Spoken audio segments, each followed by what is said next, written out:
वायु तथा जल। वायुमंडल। वायुमंडल एक बहुस्तरीय गैसीय आवरण है जो पृथ्वी को चारों तरफ से घेरे हुए है। यह प्राकृतिक पर्यावरण एवं जीवमंडलीय पारिस्थितिक तंत्र का एक महत्वपूर्ण संगठक है, क्योंकि जीवमंडल के सभी जीवधारियों के अस्तित्व के लिए इसमें सभी आवश्यक गैसें, ऊष्मा तथा जल प्राप्त होता है। वायुमंडल का संगठन। पृथ्वी की सतह से लगभग 80 किलोमीटर की ऊंचाई तक वायु की रचना गैसों के अनुपात में अधिकतर एक सी रहती है, जो इस प्रकार है। Nitrogen 78.084, oxygen 20.299, argon 0.932, carbon dioxide 0.03, neon 0.0018, helium 0.0005, xenon 0.000087। Nitrogen. Nitrogen जीवमंडल के जीवधारियों के लिए महत्वपूर्ण गैस है, क्योंकि यह अमीनो अम्ल का संगठक है जिससे कि प्रोटीन का निर्माण होता है। जीव नाइट्रोजन को प्रत्यक्ष रूप से ग्रहण नहीं कर सकते, बल्कि लेग्न्यूमिनस पौधे एवं शैवाल की प्रजातियां नाइट्रोजन का स्थिरीकरण करती हैं।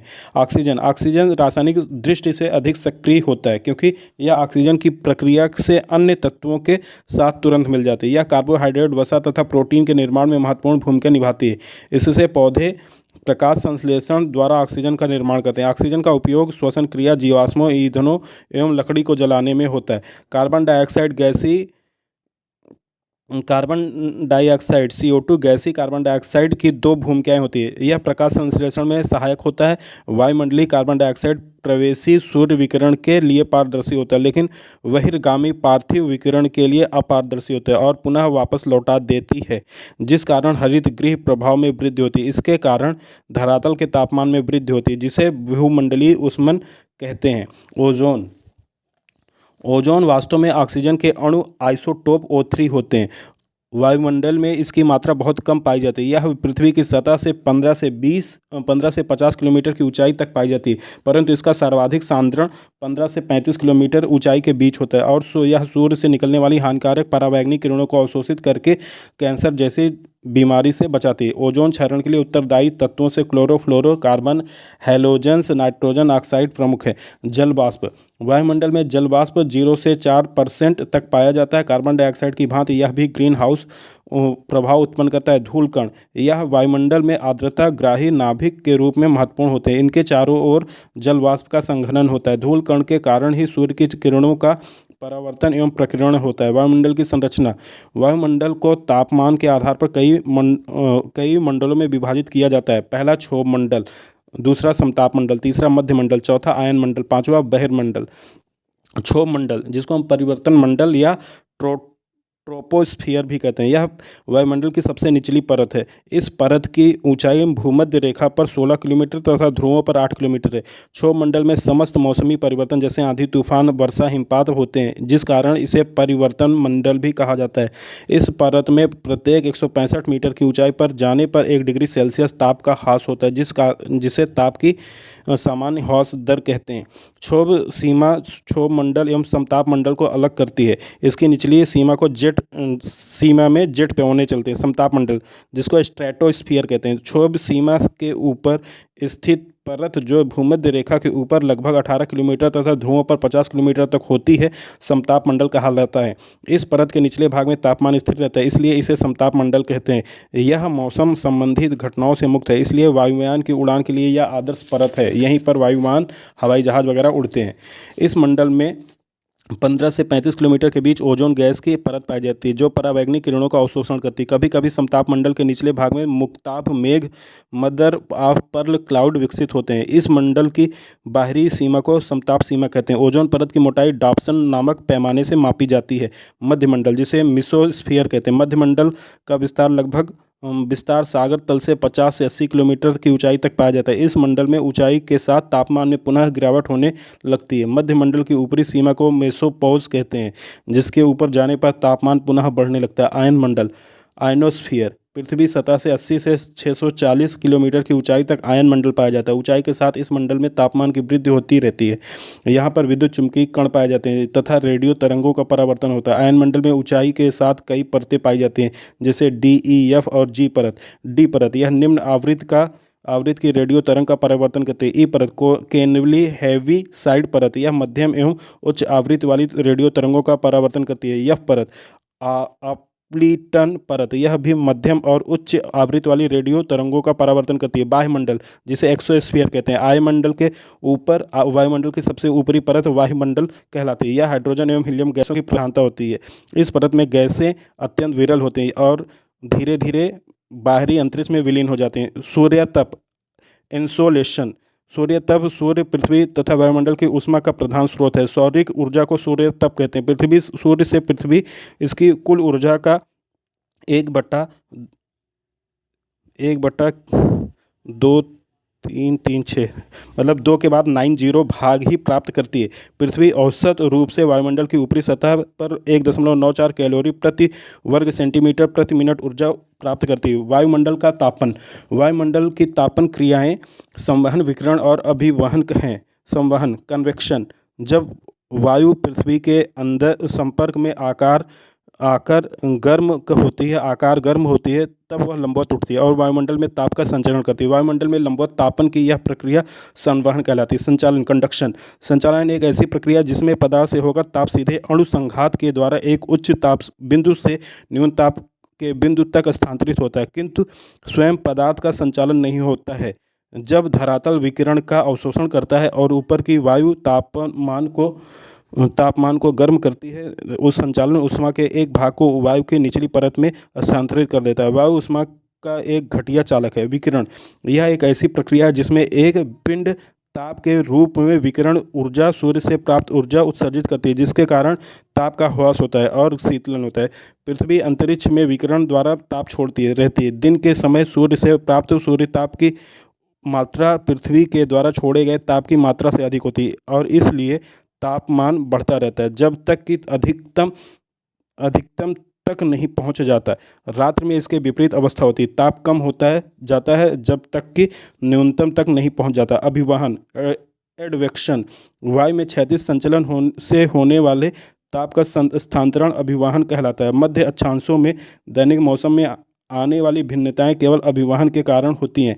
एल्बिडो, एक ज्योतिहीन वस्तु पर गिरने वाला सौर विकिरण का समानुपात जो वह वस्तु परावर्तित करती है, एल्बिडो कहलाते हैं। पृथ्वी का एल्बिडो 0.3% है, अर्थात सौर विकिरण का 30% वापस अंतरिक्ष में परावर्तित हो जाता है। ऊष्मा बजट, हीट बजट, सूर्य तप तथा पार्थिव विकिरण में संतुलन के कारण पृथ्वी पर औसत तापमान एक समान रहता है। इस संतुलन को ऊष्मा बजट कहते हैं। धरातल पर तापमान के वितरण को प्रभावित करने वाले कारकों में अक्षांश, समुद्र तल से ऊंचाई, समुद्र तल से दूरी, स्थल एवं जल का असमान वितरण, समुद्री धाराएं, प्रचलित पवनें तथा धरातल का स्वभाव महत्वपूर्ण है। समताप रेखाएं, आइसोथर्म्स, मानचित्रों पर समान तापमान वाले सागर तलों पर स्थानों को मिलाने वाली रेखा को समताप रेखा कहते हैं। ये रेखाएं सीधी होती हैं लेकिन समुद्र तट के पास इनमें झुकाव आ जाता है।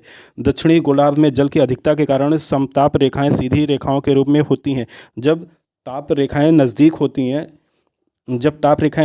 हैं तब वे तीव्र ताप प्रवणता को प्रदर्शित करती हैं। गर्मी के समय स्थल से सागर की ओर जाने वाली समताप रेखा भूमध्य रेखा की ओर तथा सर्दी में ध्रुवों की ओर मुड़ जाती है। ग्लोबल वार्मिंग, विश्व तापन, ग्लोबल वार्मिंग, पृथ्वी का लगभग 70% हिस्सा जल से भरा है, 10% हिस्सा बर्फ से ढका है, 11% हिस्सा कृषि कार्यों के लिए उपयुक्त है, 5वां हिस्सा रेगिस्तानी है जहाँ विभिन्न प्रकार के तत्वों की मौजूदगी है।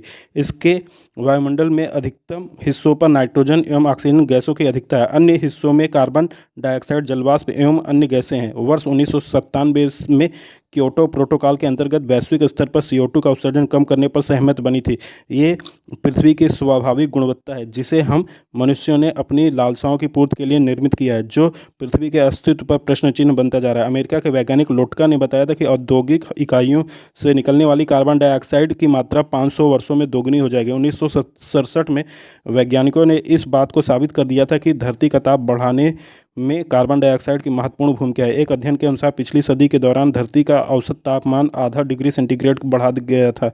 अगर तापमान इसी गति से बढ़ता रहा तो 2100 में धरती बहुत ज़्यादा गर्म हो जाएगी। विश्व तापन की वजह से जलवायु में परिवर्तन, बारिश की पद्धति में बदलाव के कारण कहीं सूखा, कहीं बाढ़ की स्थिति निर्मित हो रही है, कहीं लू का असर, कहीं बर्फ पिघल रही है, महासागरीय जल अधिक गर्म होकर अम्लीय हो रहा है, बर्फ और ग्लेशियर पिघल रहे हैं। अंतर्राष्ट्रीय संस्था आईपीसीसी के एक अध्ययन के अनुसार पिछली सदी में की तुलना में धरती का औसत तापमान 1.4 फ़ारेनहाइट बढ़ चुका है, जो कि अगले 100 सालों के दौरान 2 से 11.5 फ़ारेनहाइट तक बढ़ सकता है। तापमान वृद्धि के दुष्परिणाम से 5 से 15% मौजूदा फसल पैदावार कम हो जाएगी एवं बारिश की मात्रा में उससे 10% की वृद्धि हो जाएगी। ओजोन गैस का क्षरण भी वैश्विक तापमान का एक अन्य महत्वपूर्ण कारण है। अतः इससे बचाने हेतु वर्ष 1987 में मॉन्ट्रियल प्रोटोकॉल के तहत विश्व के सभी देशों के बीच सहमति बनी थी। ग्रीन हाउस इफेक्ट, हरित गृह प्रभाव। गैसों की वजह से वर्ष 2001 से 10 का दशक सबसे गर्म रहा। मौसम विज्ञान के संगठन के अनुसार नासा के Goddard institute of space studies surface temperature के अनुसार वर्ष 2014 सबसे गर्म रहा। 20वीं सदी के औसत से साल 2014 का तापमान 0.68 डिग्री सेल्सियस 1.24 डिग्री फ़ारेनहाइट अधिक रहा। तापमान के इस वृद्धि में रूस, पश्चिमी अलास्का, दक्षिणी अमेरिका, उत्तरी अफ्रीका, यूरोप के कई हिस्से, ऑस्ट्रेलिया के पूर्वी और पश्चिमी तटवर्ती क्षेत्रों का अधिकतम योगदान रहा। अमेरिकी उपग्रह UAHY-6 ने वैश्विक वातावरण की निचली सतह का अध्ययन कर ये जानकारी प्रदान की कि वर्ष 2015 सबसे अधिक गर्म वर्ष रहा।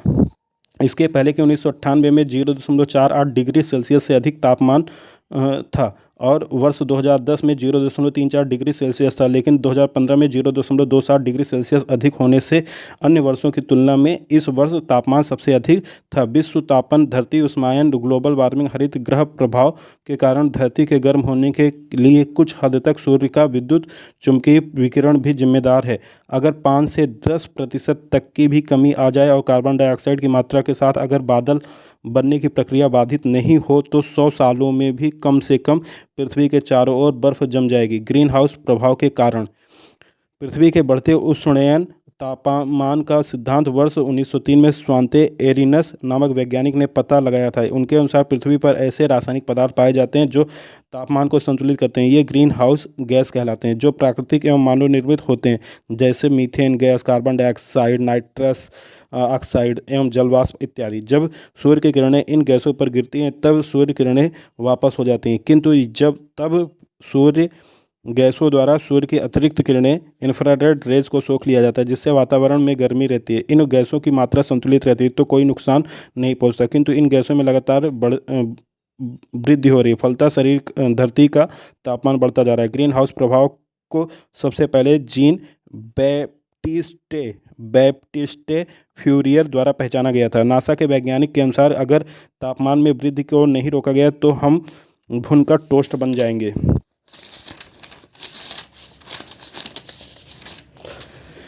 अपने अस्तित्व को बचाने के लिए जरूरी है कि हम 1998 से पहले के स्तर पर के तापमान पर लौट आएं। बढ़ते तापमान की वजह से आने वाले 30 से 40 वर्षों में क्षेत्र पूर्णतः बर्फ से मुक्त हो जाएगा। उल्लेखनीय है कि बात यह है कि यहाँ की बर्फ की मोटी चादर के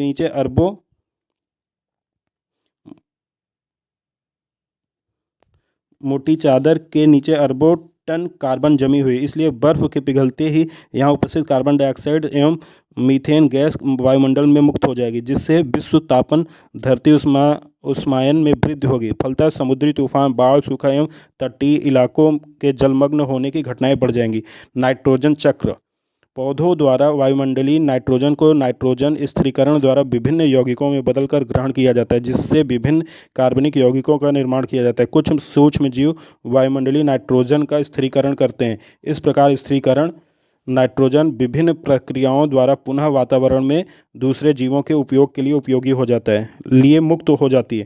यह संपूर्ण प्रक्रिया नाइट्रोजन चक्र कहलाती है। नाइट्रोजन चक्र 4 चरणों में पूरा होता है: नाइट्रोजन स्थिरीकरण, अमोनीकरण, नाइट्रीकरण, विनाइट्रीकरण। नाइट्रोजन अणु में 2 नाइट्रोजन परमाणु शक्तिशाली त्रिसंयोजी बंध से जुड़े रहते हैं। नाइट्रोजन को अमोनिया या अन्य अणुओं में बदलने की प्रक्रिया नाइट्रोजन स्थिरीकरण कहलाती है। अजैविक स्थिरीकरण यह 2 प्रकार का होता है: वायुमंडलीय तड़ित द्वार वर्षा के समय वायुमंडलीय N2 ऑक्सीजन से संयोग कर नाइट्रेट व नाइट्राइट में बदलती है। N plus O gives N O, N O plus O gives N O two, N O two plus H two O 2HNO3। औद्योगिक नाइट्रोजन स्थिरीकरण अत्यधिक दाब, ताप व उत्प्रेरक की उपस्थिति में वायुमंडलीय नाइट्रोजन व हाइड्रोजन संयोग कर अमोनिया का निर्माण करती है। अमोनियम का उपयोग उस रासायनिक उर्वरक के रूप में किया जाता है। जैविक नाइट्रोजन स्थिरीकरण सूक्ष्म जीवों के द्वारा होने वाला स्थिरीकरण जैविक नाइट्रोजन स्थिरीकरण कहलाता है। असहजीवी नाइट्रोजन स्थिरीकरण कुछ सूक्ष्म जीवों स्वतंत्र रूप से मृदा में नाइट्रोजन का स्थिरीकरण करते हैं। ये 3 प्रकार के होते हैं: वायवीय जीवाणु एजोटोबैक्टर, अवायवीय जीवाणु क्लोस्ट्रीडियम, नीलहरित शैवाल, स्टॉक एनाबिना। सहजीवी नाइट्रोजन स्थिरीकरण यह विशेष प्रकार के जीवाणुओं जैसे राइजोबियम, बेड्री राइजोबियम, एजोराइजोबियम आदि प्रजातियों द्वारा कुछ पादपों की जड़ों व तनों में गुलिकाओं के द्वारा किया जाता है। राइजोबियम बहुगुणित होकर जड़ों के चारों ओर एकत्रित हो जाते हैं तथा मूल रोम की उपत्वचा से जुड़ जाते हैं। मूल रोम का अग्रसिरा मुड़ जाता है। जीवाणु मूल रोम पर आक्रमण कर मूल रोम में प्रवेश करते हैं। एक संक्रमित सूत्र के माध्यम से जीवाणु जड़ों के बलकुट तक पहुंचते हैं। जीवाणु सूत्र से मुक्त होकर विशिष्ट नाइट्रोजन स्थिरीकरण कोशिकाओं के विभेदीकरण का कार्य करते हैं। इस प्रकार ग्रंथिका का निर्माण हो जाता है। ग्रंथिकाओं में 2 जैव रासायनिक घटक होते हैं। नाइट्रोजियम एंजाइम, यह एक MOFE प्रोटीन युक्त एंजाइम है जो वातावरणीय नाइट्रोजन को अपचयन द्वारा NH3 में बदलने की क्रिया को उत्प्रेरित करता है। लेगहामोग्लोबिन LB ग्रंथिकाओं का गुलाबी रंग लेहेमोग्लोबिन के कारण होता है। यह एक वर्णक होता है जो नाइट्रोजन स्थिरीकरण के दौरान ऑक्सीजन को अवशोषित करने का कार्य करता है। क्योंकि स्वतंत्र ऑक्सीजन की उपस्थिति में नाइट्रोजिनेज एंजाइम निष्क्रिय हो जाता है। लेग हेमोग्लोबिन की अनुपस्थिति में नाइट्रोजन में राइजोबियम द्वारा नाइट्रोजन का स्थिरीकरण नहीं होगा। नाइट्रोजिनेज अपचयन द्वारा अमोनिया का संश्लेषण करता है जिसमें एक अमोनिया अणु संश्लेषण के लिए 8 ATP ऊर्जा की आवश्यकता होती है जो मेजबान कोशिका में ऑक्सीजन श्वसन प्राप्त होती है। नाइट्रोजन स्थिरीकरण के फलस्वरूप बनी अमोनिया को सभी पादप स्वांगीकृत नहीं कर पाते क्योंकि यह विषाक्त होती है। अतः अमोनिया को अमोनियम आयन व अमोनियम आयन को अमीनो अम्ल में बदला जा सकता है। इस प्रक्रिया को अमोनीकरण कहते हैं। इसके लिए 2 क्रियाएं होती हैं: अपचयित अमोनीकरण, जिसके अमोनियम कीटोग्लूटारिक अम्ल से क्रिया करके ग्लूटामेट अम्ल बनाते हैं। पार एमिनिन या विपक्ष एमिनिन, इसमें अमीनो अम्ल से अमीनो समूह का कीटो अम्लों के कीटो समूह के रूपांतरण होता है। पौधों में एस्पेंजेरिस व ग्लूटेमिन 2 मुख्य एमाइड पाए जाते हैं। इसमें एस्पार्टिक अम्ल व ग्लूटेमिक अम्ल अमीनो अम्ल होते हैं जो जाइलम वाहिकाओं द्वारा पौधों के अन्य भागों में रूपांतरित कर दिए जाते हैं। कुछ पौधों में नाइट्रोजन को यूरिट्रस के रूप में संचित किया जाता है। जल पृथ्वी के 70.8% भाग जल तथा 29.2% भाग पर स्थल है। उत्तरी गोलार्ध में स्थल और जल का प्रतिशत क्रमशः 61 और 39 है, जबकि दक्षिणी गोलार्ध में यह 19 और 81 है। इस वितरण के कारण उत्तरी गोलार्ध को स्थल गोलार्ध और दक्षिणी गोलार्ध को जल गोलार्ध कहा जाता है। जल में लवणों की मात्रा: सोडियम क्लोराइड 27.21%, 21 ग्राम और 77.8%। Magnesium chloride 3.80, 10.9%। मैग्नीशियम सल्फेट 1.65 ग्राम, 4.7%। कैल्शियम सल्फेट 1.26 ग्राम, 3.6%। विश्व के प्रमुख महासागर: प्रशांत महासागर क्षेत्रफल इसका है 165, और प्रतिशत में 45.77%। औसत गहराई मीटर में 924। अंध महासागर 82, 441, 500, 22.83 मीटर गहराई, 9219। हिंद महासागर 43, 73, 442, 720.34%, 455 मीटर गहराई। आर्कटिक महासागर 1490, 100, 14090, 100, 3.91%, 5,625 मीटर गहराई है।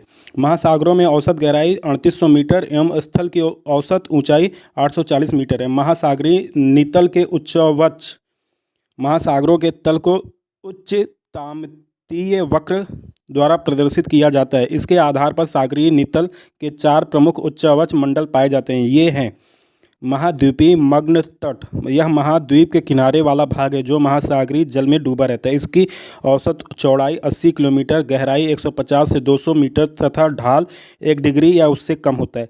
इन मग्न तटों पर प्रमुख मत्स्य क्षेत्र जैसे उत्तरी सागर में डागर बैंक, न्यूफाउंडलैंड के निकट ग्रैंड बैंक आदि पाए जाते हैं। महाद्वीपीय मग्न ढाल जलमग्न तट तथा गहरे सागरीय मैदान के बीच तीव्र ढाल वाले मंडल को महाद्वीपीय मग्न ढाल कहा जाता है। इसकी ढाल प्रवणता 2 डिग्री से 5 डिग्री तथा गहराई 200 से 300 मीटर तक होती है। इसका सर्वाधिक विस्तार अटलांटिक महासागर में 12.4% पाया जाता है। गहरे सागरीय मैदान यह महासागरीय नितल का सर्वाधिक विस्तृत मंडल होता है। इसकी गहराई 3000 से 6000 मीटर तक होती है। यह महासागरीय क्षेत्रफल के लगभग 75.9% भाग पर विस्तृत है। इसका सर्वाधिक विस्तार प्रशांत महासागर में 80.3% पाया जाता है। सागरीय मैदानों में कटक, ज्वालामुखी पर्वत, ग्राई आर्ट जैसी विषमताएं मिलती हैं। 60 डिग्री से 70 डिग्री उत्तरी अक्षांशों के बीच इनका अभाव पाया जाता है। महासागरीय गर्त ये महासागरों के सबसे गहरे भाग होते हैं। ये जो महासागरीय नितल के लगभग 9% भाग पर फैले हैं। इनके ढाल खड़े होते हैं। आकार की दृष्टि से गर्त 2 प्रकार के होते हैं। कम क्षेत्रफल वाले किंतु अधिक गहरे खड्ड को गर्त कहते हैं तथा लंबे खड्ड को खाई कहते हैं, ट्रेंच कहते हैं। प्रमुख गर्त मेरियाना चैलेंजर 11,176 उत्तरी प्रशांत महासागर में, टोंगा एल्ड्रिच 10,882 मध्य सागर मध्य दक्षिण प्रशांत महासागर में, मिंड नापो रामापो 10,554 उत्तरी प्रशांत महासागर में, क्यूराइल 10,220 मीटर गहरा है, सखालिन कम चमटा से दूर है, स्वायर फिलीपींस 10,475 उत्तर पश्चिम प्रशांत महासागर में, फ्यूट्रिको 9,219 पश्चिमी द्वीप समूह में, डोमेटिना 8,047 हिंद महासागर में, रोमसे टिजार्ड 7,653 दक्षिण अंध महासागर में, सुंडा जावा 7,725 पूर्वी हिंद महासागर में। पृथ्वी पर जल का वितरण महासागर 1,370 97.25% है। हिमानिया एवं हिम टोपी 29 घन किलोमीटर 2.05% है। भूमिगत जल 9.5 घन किमी आयतन है और 0.68% इसका है। और झीलें 0.125 किमी घन किमी गहरा है, 0.01% टोटल है। मृदा में नमी 0.065 घन किमी और 0.05%। वायुमंडल 0.013 घन किमी, 0.001%। नदी नाले 0.0017 घन किमी, 0.0001%। जैवमंडल 0.0006 घन किमी और 0.00004%। उच्चावच की अन्य आकृतियाँ अंतः सागरीय कंदरा, महाद्वीपीय मग्न तट तथा मग्न ढाल पर संकरी गहरी तथा खड़ी दीवार से युक्त घाटियों को महासागर के अंदर होने के कारण अंतः सागरीय कंदराएं या कैनियन कहते हैं। उदाहरण Hudson canyon, Congo canyon, Bering canyon, Pribilof canyon आदि। नितल पहाड़ियाँ जलमग्न पर्वत का शिखर जिसकी ऊंचाई 1000 मीटर से अधिक होती है समुद्र पर्वत कहलाते हैं। सपाट शीर्ष वाले समुद्री पर्वतों को गाई आर्ट कहा जाता है। महासागरीय कटक महासागरों के मध्य प्रसार के कारण अगाध सागरीय मैदान के ऊपर ये कटक पाए जाते हैं। कहीं कहीं ये समुद्री जल स्तर के ऊपर द्वीप बनाते हैं जैसे एजोर्स द्वीप। इन कटकों को सर्वाधिक विस्तार अटलांटिक एवं हिंद महासागरों में पाया जाता है। महासागर पहला प्रशांत महासागर। प्रशांत महासागर पृथ्वी के 1/3 क्षेत्रफल पर पश्चिम से पूर्व 16,000 किलोमीटर चौड़ाई तथा उत्तर में बेरिंग जल डमरू मध्य तथा दक्षिण में अंटार्कटिका महाद्वीप के मध्य 14,880 किलोमीटर की लंबाई में एक त्रिभुजाकार रूप में फैला है। इसकी औसत गहराई 4,572 मीटर है। प्रशांत महासागर के 80.3% भाग पर सागरीय मैदान, 7% भाग पर मग्न ढाल एवं 5.7% भाग पर मग्न तटों का विस्तार है। इसके उत्तर में बेरिंग जलडमरू, मध्य दक्षिण में अंटार्कटिका, मध्य महाद्वीप, पूर्व में दक्षिणी तथा उत्तरी अमेरिका महाद्वीप तथा पश्चिम में एशिया तथा ऑस्ट्रेलिया स्थित है। इसमें कई आंतरिक तथा सीमांत सागर जैसे जापान सागर, ओखेस्टक, बेरिंग सागर, चीन सागर, कोरल सागर, आराफुरा सागर आदि पाए जाते हैं। प्रशांत महासागर में अंध महासागर तथा हिंद महासागर के समान मध्यवर्ती कटक नहीं पाए जाते, किंतु कुछ बिखरे हुए कटक जैसे प्रशांत कटक, अल्बर्ट्स पठार, न्यूजीलैंड रिज, क्वींसलैंड पठार आदि पाए जाते हैं। प्रशांत महासागर का चौराहा होनोलुलु हवाई द्वीप समूह को कहते हैं। अटलांटिक महासागर, यह महासागर विश्व के क्षेत्रफल का 1/6 भाग तथा प्रशांत महासागर के क्षेत्रफल का 1/2 भाग में विस्तृत है। इसका क्षेत्रफल 820 लाख वर्ग किलोमीटर है। इसका आकार यस आकार के समान है। 35 डिग्री दक्षिण अक्षांश पर इसकी पूर्व पश्चिम चौड़ाई 5920 किलोमीटर है। यह भूमध्य रेखा की ओर सकरा होता जाता है।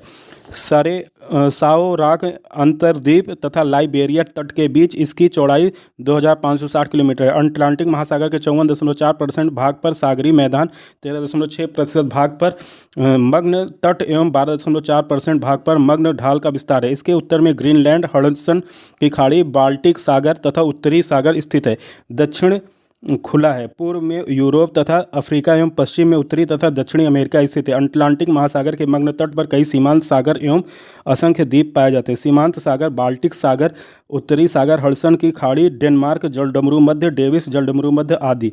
मग्न तट पर स्थित द्वीपों में Bermuda, Saint Helena, Falkland, Cape Verde, British द्वीप, ट्रिनिडाद, जॉर्जिया आदि प्रमुख है। मध्य अटलांटिक कटक, अंध महासागर के तली की सर्वाधिक विशेषता एक अनुदैर्ध उभार है जिसे मध्य अटलांटिक कटक कहा जाता है। इस कटक के उत्तर में आइसलैंड में से दक्षिण में बोवेड द्वीप एक यस आकार में 14,400 किलोमीटर की लंबाई में फैला है। अटलांटिक कटक की विभिन्न शाखाएं हैं।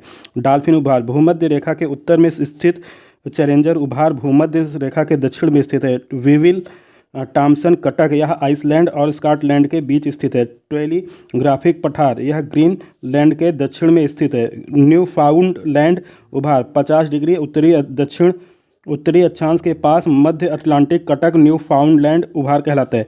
आजोर उभार 40 डिग्री उत्तरी अक्षांश के दक्षिण मध्यवर्ती कटक से एक शाखा अलग होकर अजोर उभार के नाम से अजोर तट की ओर जाती है। वाइलिस कटक 40 डिग्री उत्तरी अक्षांश पर, यह अफ्रीका के मग्न तट पर स्थित है।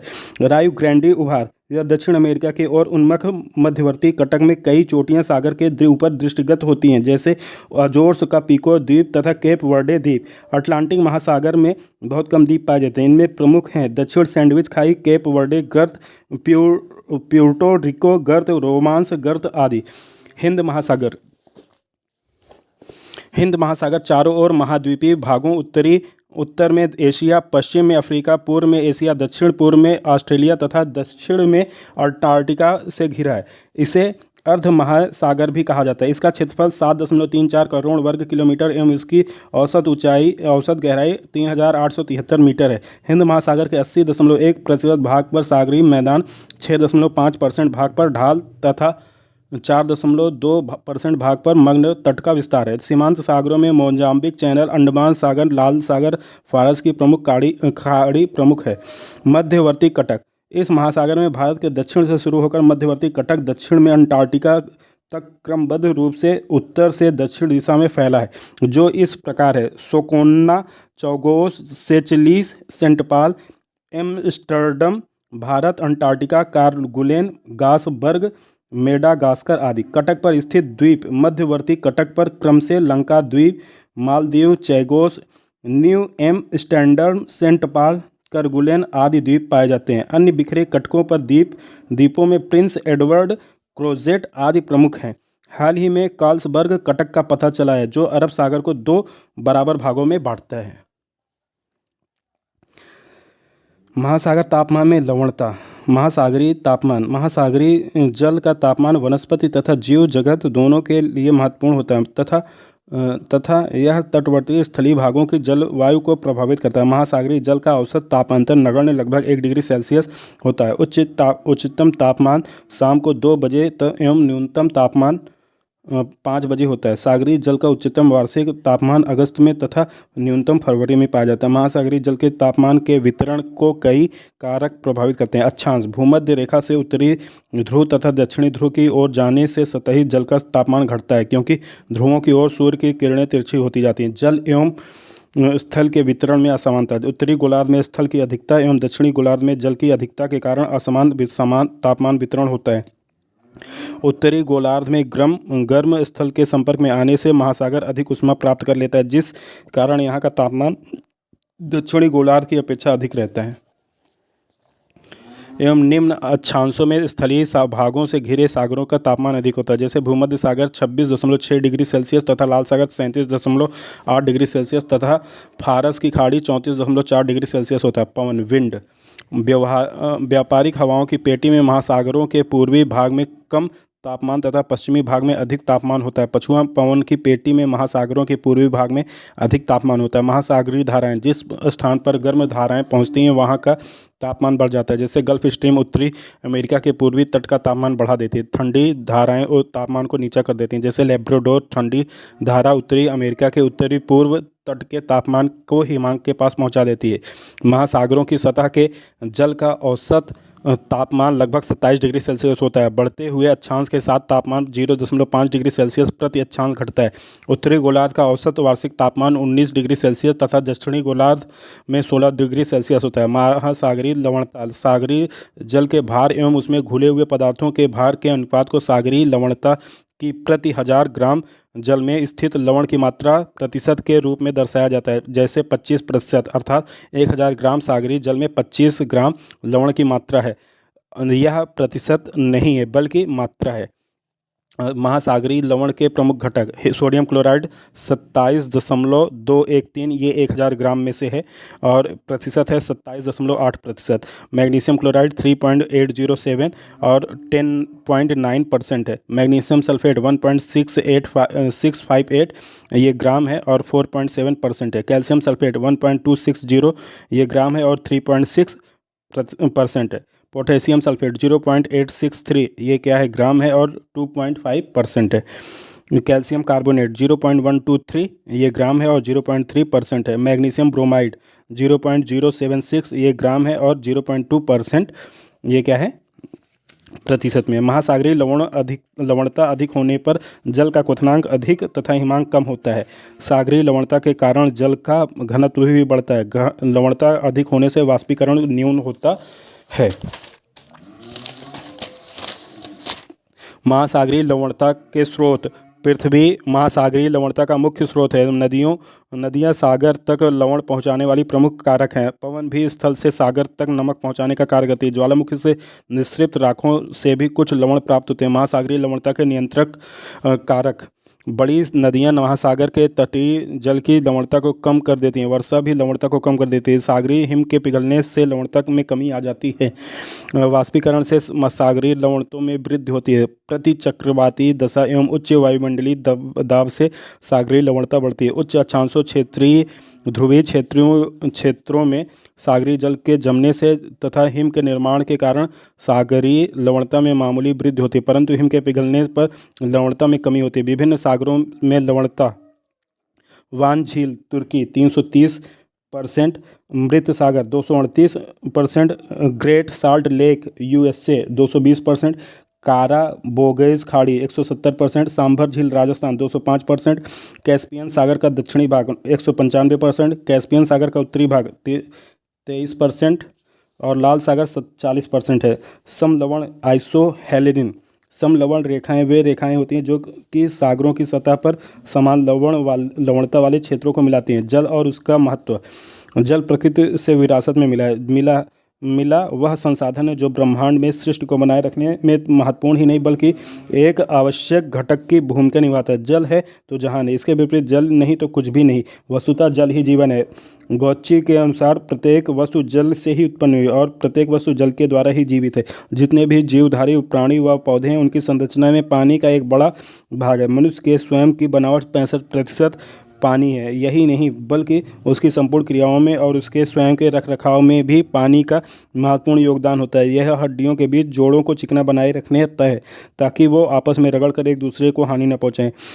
ऊतक और पेशियों को घेर कर उन्हें आपस में चिपकने से रोकता है। शरीर के अत्यंत महत्वपूर्ण अवयव जैसे हृदय, मस्तिष्क आदि को पानी से बने द्रव का एक कवच संरक्षण प्रदान करता है और यह शरीर के अंदर महत्वपूर्ण संचार माध्यम भी है तथा शरीर के विभिन्न हिस्सों के बीच संपर्क बनाए रखता है। यही पोषक तत्व ऑक्सीजन, कार्बन डाइऑक्साइड का वाहक है और शरीर के मलिन पदार्थों को पसीना, मल और मूत्र के जरिए बाहर ले जाता है। इसी कारण पानी की कमी मनुष्य को सहन नहीं हो पाती और अधिक जल की कमी से उसकी मृत्यु हो जाती है।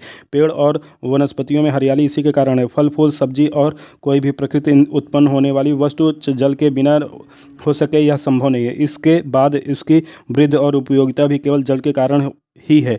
मनुष्य को जल की नितांत आवश्यकता होती है। पृथ्वी वृक्ष में 40% तक पानी होता है। कुछ जलीय पौधों में तो जल की मात्रा 90% तक हो सकती है। जेलीफिश समुद्री जानवर में 95%, अंडे में 74% और ककड़ी में 95% तक जल की मात्रा होती है। हम प्यास लगने पर पानी पीते हैं, भोजन पकाने में जल का उपयोग करते हैं, खेती करते हैं, नहाते हैं, कपड़े धोते हैं, कारखाने और उद्योगों को चलाते हैं और अब बिजली का उत्पादन भी पानी से करने लगे हैं। सभी जगह हर समय जल का ही उपयोग आवश्यक हो गया। पशु पक्षी भी तो बिना पानी के कैसे जीवित रह सकते हैं। सच तो यही है कि जल सारे संसार और उसके विभिन्न गतिविधियों का आधार है। जल की संरचना।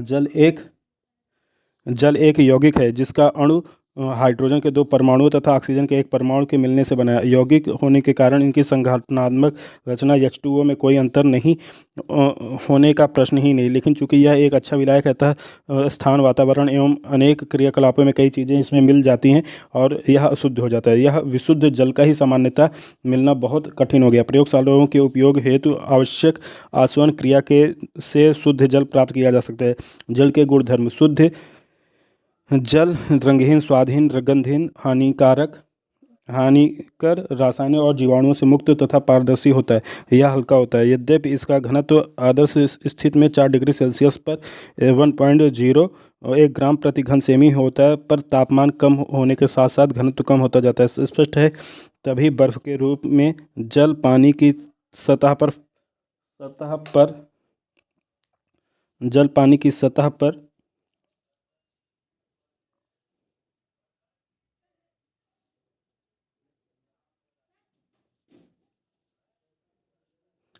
तैरने लगता है। इसका जमाव बिंदु फ्रीजिंग पॉइंट 0 डिग्री सेल्सियस तथा क्वथनांक बिंदु 100 डिग्री सेल्सियस होता है। जल ठोस, द्रव एवं गैस तीनों अवस्थाओं में स्वतंत्र रूप से रह सकता है। ठोस के रूप में बर्फ, द्रव के रूप में सामान्य जल तथा गैसीय रूप में भाप बन जाता है। इन तीनों रूपों में केवल अवस्था में परिवर्तन होता है, गुणधर्म में कोई अंतर नहीं होता है।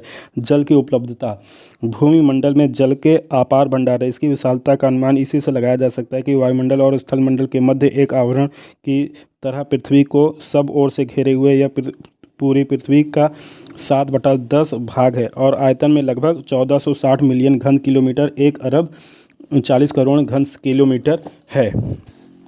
इस पानी के पूरे आवरण को जल मंडल हाइड्रोस्फीयर कहते हैं। पृथ्वी की सतह का लगभग 3/4 तथा पूरे पानी का लगभग 94% भाग महासागर तथा समुद्रों में सिमटी है, जबकि शेष अलग अलग रूप में अलग अलग स्थानों पर है। इस पानी की उपलब्धता की मात्रा को यहाँ नीचे स्रोतों के आधार पर प्रस्तुत कर रहे हैं। स्रोतों के आधार पर जल मंडल में जल की मात्रा का विवरण। महासागर समुद्रों में 93% और आयतन इसका लगभग 1358,000। भूगर्भ में 4.1% और 60,000। ग्लेशियर में 2.0% और 30,000।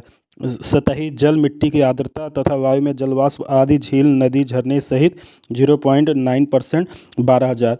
टोटल ये 100% आ गया और ये हो गया 14,60,000।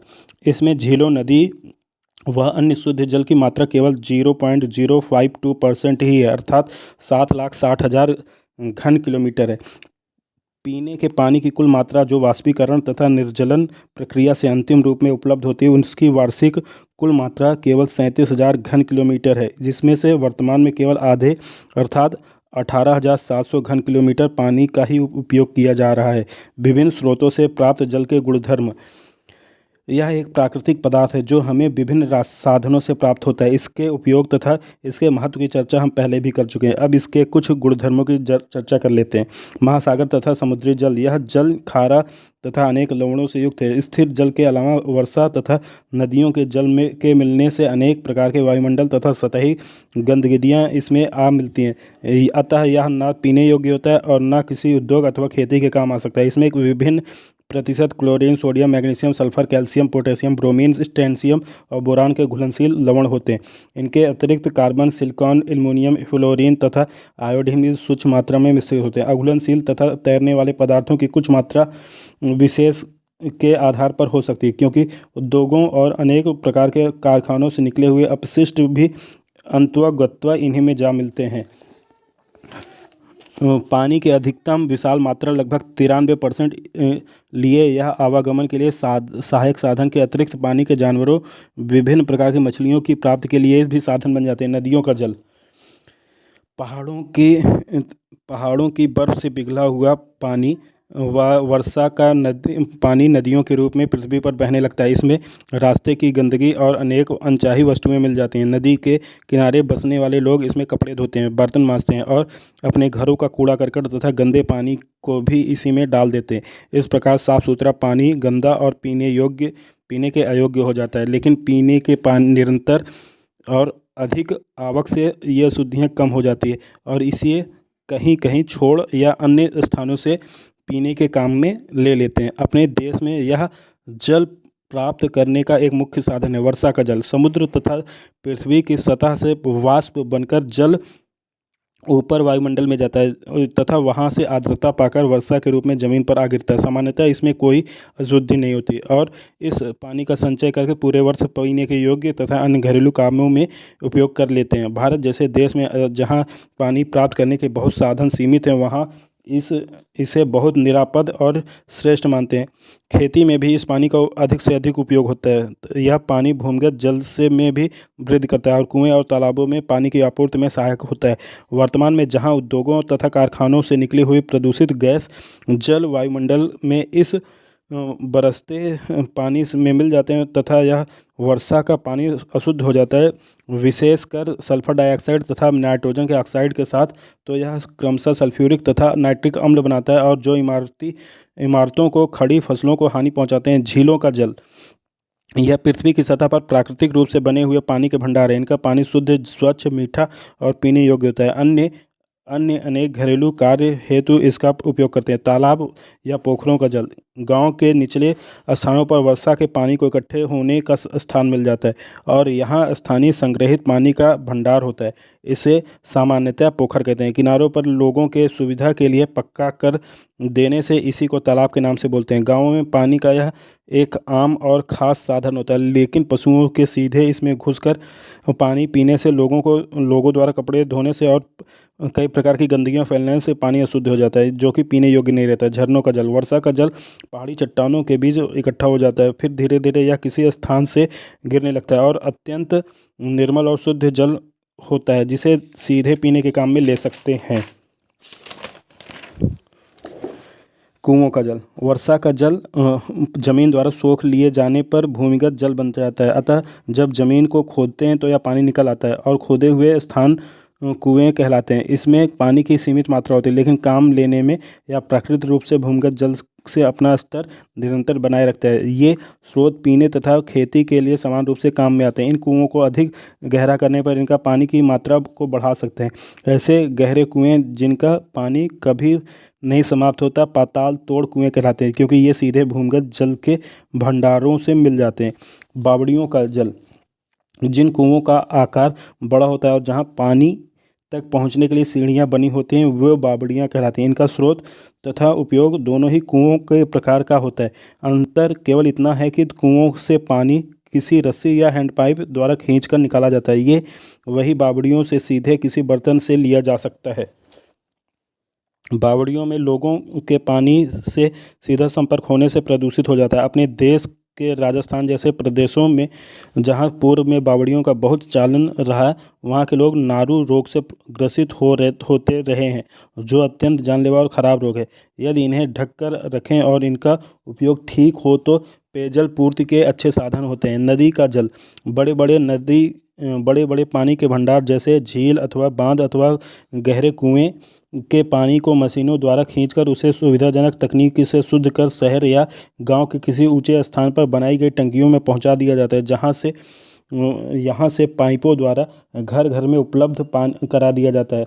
यहाँ अपेक्षाकृत शुद्ध पानी होता है क्योंकि इसकी शुद्धता की नियमित जांच होती रहती है। यह पानी बहुत सीमित होता है, अतः इसका बहुत बुद्धिमत्ता से आवश्यकता अनुसार उपयोग करना चाहिए। जल के उपयोग, पानी के महत्व की चर्चा करते हुए पानी के उपयोग की बात करने से पहले कही गई, फिर भी प्राथमिक तथा व्यय की दृष्टि से पानी के उपयोग की बात करना अनुचित नहीं होगा। भारत कृषि प्रधान देश है, अतः उपलब्ध पानी का अधिकतम भाग कृषि पर ही व्यय होता है।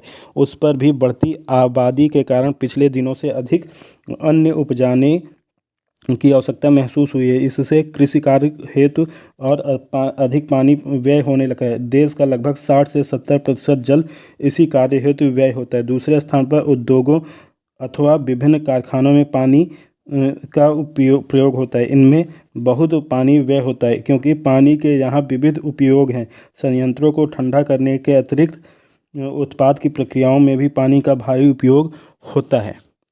1 टन स्टील पिघलाने में 200 घन मीटर, 1 टन निकल के लिए 4000 घन मीटर तथा 1 टन कागज निर्माण के लिए 100 घन मीटर पानी की आवश्यकता होती है। इसी प्रकार 1 टन नायलॉन के धागे निर्माण में 2500 से 5000 घन मीटर तक पानी का उपयोग होता है।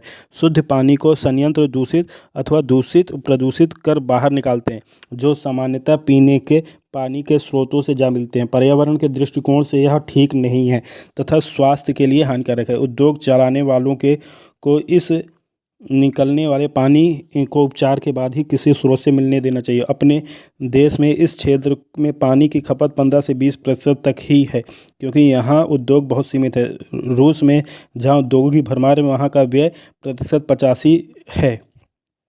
पानी के व्यय के अनुसार तीसरे स्थान पर पीने का पानी है। इसमें घरेलू कार्य हेतु सभी पानी को शामिल कर सकते हैं, जिसमें नहाना, कपड़े धोना, खाना बनाना, घर के बाग बगीचे में पानी देना। यद्यपि इसकी कुल व्यय मात्रा खेती व उद्योगों की तुलना में कम है, फिर भी बढ़ती आबादी के साथ इसका प्रयोग भी बढ़ रहा है। इस मद पर 5 से 10% तक मात्रा व्यय होती है। अब जल से विद्युत उत्पादन भी होने लगा। यद्यपि यह बहुत सीमित है, पर पानी का एक अच्छा भाग इसी हेतु व्यय होता है। जल का बढ़ता अभाव और उसके कारण शुद्ध पानी के पूरे भूमंडल पर इतने भंडार हैं कि वे सिद्धांततः तथा व्यवहारिक दोनों तरह से समाप्त नहीं हो सकते। लेकिन ध्रुवों पर जमी बर्फ और ग्लेशियर तथा भूमिगत जल का एक बड़ा भाग हमारे कार्य में नहीं आ सकता है। फिर भी समुद्र और सतही जल के वाष्पीकरण और निर्जलन प्रक्रिया के परिणाम स्वरूप जो पानी हमें मिलता है और जिसे हम सीधे वर्षा अथवा नदी के बहते जल को एकत्रित कर प्रयोग करते हैं, चाहे बांधों, झीलों, अन्य प्रकार के संग्रहित कर उपयोग में ले, वह मात्रा सीमित होते हुए भी काफ़ी है। पृथ्वी पर यह मात्रा 37,000 घन किलोमीटर प्रतिवर्ष के हिसाब से उपलब्ध है, जो एक बड़ी मात्रा है और अभी कई शताब्दियों तक पानी की कोई कमी नहीं रहने वाली है। पर इन सबके होते हुए भी पूरे विश्व में कुछ अपवादों को छोड़कर सभी जगह पानी के अभाव की बात आ रही है। भारत में भी वही समस्या है। आइए इनका अवलोकन करते हैं। बढ़ती आबादी के कारण भी पानी में प्रॉब्लम हो रही है। पानी का असमान वितरण, कहीं ज़्यादा तो कहीं कम है, ये उपलब्धता सही से नहीं है। दूसरा, बांधों तथा एनीकेटिव का निर्माण, बांध इकट्ठा करके पानी को रोक लेते हैं, जिससे कारण भी प्रॉब्लम होती है।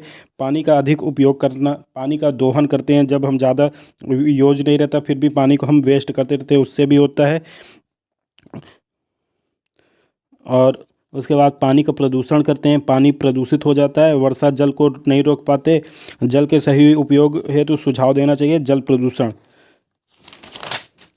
जल प्रदूषण के कारण मनुष्यों की कृत्यों से गंदगी होती है, औद्योगिक अपशिष्ट होता है, अपमार्जक होते हैं, कृषि रसायन होते हैं, कीटनाशी रसायन होते हैं, औद्योगिक तापीय प्रदूषण होते हैं, खनिज तेल होते हैं, शवों के जल प्रवाह से प्रदूषण होता है। जल के मुख्य प्रदूषक तत्व होते हैं फ्लोराइड। अकार्बनिक फ्लोराइड बहुत ही जहरीला पदार्थ होता है। इसकी लगातार मात्रा लेने से वजन का कम होना, खून की कमी, दांतों और बीमारियां, अंगों का असाधारण विस्तार, हड्डियों का मुड़ जाना, जोड़ों में दर्द आदि बीमारियां हो जाती है। फ्लोराइड पश्चिमी राजस्थान के भूमिगत जल में पाया जाता है। जल में फ्लोराइड की मात्रा 1 ppm से अधिक होने पर बच्चों के दांत में छेद हो जाते हैं। 1.5 ppm से अधिक होने पर दांत पर धब्बे पड़ जाते हैं तथा दांतों की चमक समाप्त हो जाती है और वे पीले पड़ जाते हैं। सीसा, जिसको इंग्लिश में लेड कहते हैं, यह एक जहरीला तत्व है जो निर्धारित सीमा से अधिक मात्रा में घुलने पर जन स्वास्थ्य को प्रभावित करता है। इससे जिगर और गुर्दे प्रभावित हो जाते हैं।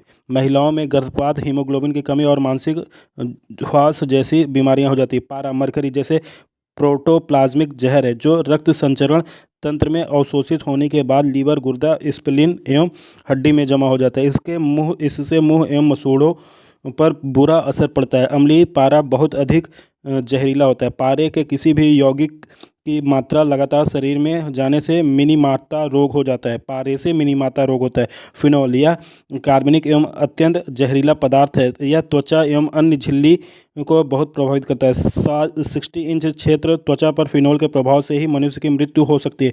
यह गुर्दे, लीवर, स्प्लीन एवं फेफड़े पर बुरा असर डालता है। 15 से 20 मिनट तक त्वचा का संपर्क में रहने से सिरदर्द, मांसपेशियों में कमजोरी, क्रम दिखाई देना, कम सुनना तथा जल्दी सांसों के कारण बेहोशी हो जाती है तथा कभी कभी मृत्यु भी हो जाती है। सोडियम अत्यंत सक्रिय तत्व होने के कारण यौगिक के रूप में ही पाया जाता है। इन यौगिकों में जहरीलापन केवल धनायन के कारण होता है।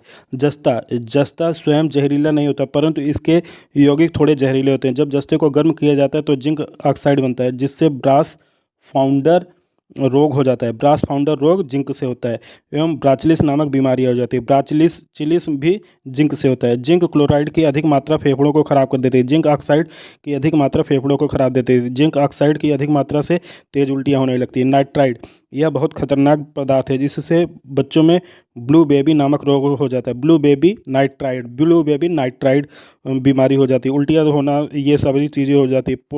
पोथोसोनिक बैक्टीरिया तथा अमरजन, इससे मोतीझरा इन्फेक्शन, हेपेटाइटिस बीमारियां फैल जाती हैं। हैजा वगैरह भी इससे हो जाता है। तो इसके बाद ये जल शुद्ध करने के उपाय हैं। प्राचीन उपाय: कपड़े से छानना, लकड़ी के कोयले से छानना, तांबे के बर्तन में रखना आदि हो जाता है। प्रचलित उपाय नीचे से क्रमशः ये सारी चीज़ें हो गई। भौतिक विधियाँ: निथार कर और उबाल कर, और श्रावण विधि से। रासायनिक विधियों में अवक्षेपण या स्कंदन करके फिटकरी से कर देते हैं। यांत्रिक साधनों द्वारा कर देते हैं। जल प्रदूषण कानून ये हो गया। शोर न्यूसेंस अधिनियम 1853, ओरिएंटल इतना हो गया। सराय अधिनियम 1867, नॉर्थ इंडिया कैनाल जल प्रदूषण के लिए ये कानून है। फेयरवेल अधिनियम 1881, दी बंगाल स्मोक न्यूजेंस एजेंट, दी मर्चेंट्स अधिनियम। परीक्षा उपयोगी महत्वपूर्ण प्रश्न: वायुमंडलीय घटना के अध्ययन को क्या कहा जाता है? मौसम विज्ञान कहा जाता है। पृथ्वी से टकराने वाली पराबैंगनी किरणें ओजोन कहलाती हैं। वायुमंडल की सबसे निचली परत क्षोभमंडल है। पृथ्वी से ऊपर के 4 क्षेत्रों में सबसे कम ऊंचाई किसकी है? स्ट्रेटोस्फीयर की है। पृथ्वी के वायुमंडल में कितनी ऊंचाई तक गैसों का आवरण है? 300 किलोमीटर तक। वायुमंडल की 4 परतें हैं। सबसे पहले क्षोभमंडल, फिर समताप मंडल, फिर मध्य मंडल, फिर आयन मंडल। ओजोन परत अवस्थित है समताप मंडल में। ओजोन परत बनती है पृथ्वी की सतह से 15 से 20 किलोमीटर ऊपर वायुमंडल की परत में। निम्नतर वायुमंडल में गैसों का सर्वाधिक मात्रा नाइट्रोजन की होती है। निम्नलिखित में से कौन सा कथन सही नहीं है? अधिकतम तापमान की मेखला विषुवत रेखा के सहारे पाई जाती है, ये सही नहीं है।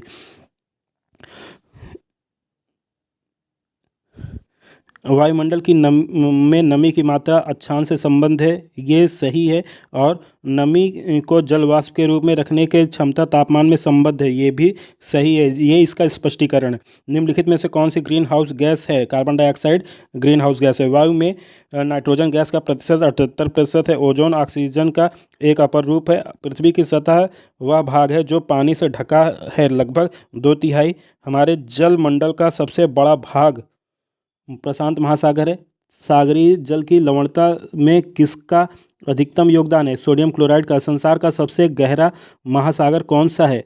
प्रशांत महासागर। जल चक्र का अभिप्राय किससे है? जल का महासागर से पृथ्वी की ओर पुनः महासागर की ओर निरंतर संचयी है। निम्न में से जल का स्रोत: तालाब, नदियाँ, झील, उपयुक्त सभी है। पृथ्वी का कितना भाग जल से घिरा हुआ है? 2/3। जल को वाष्प में परिवर्तित करने के प्रक्रम को वाष्पीकरण कहते हैं। भूमि में संचित जल को भूमि जल कहते हैं। जल वाष्प को जल में परिवर्तित करने के प्रक्रम को संघनन कहते हैं।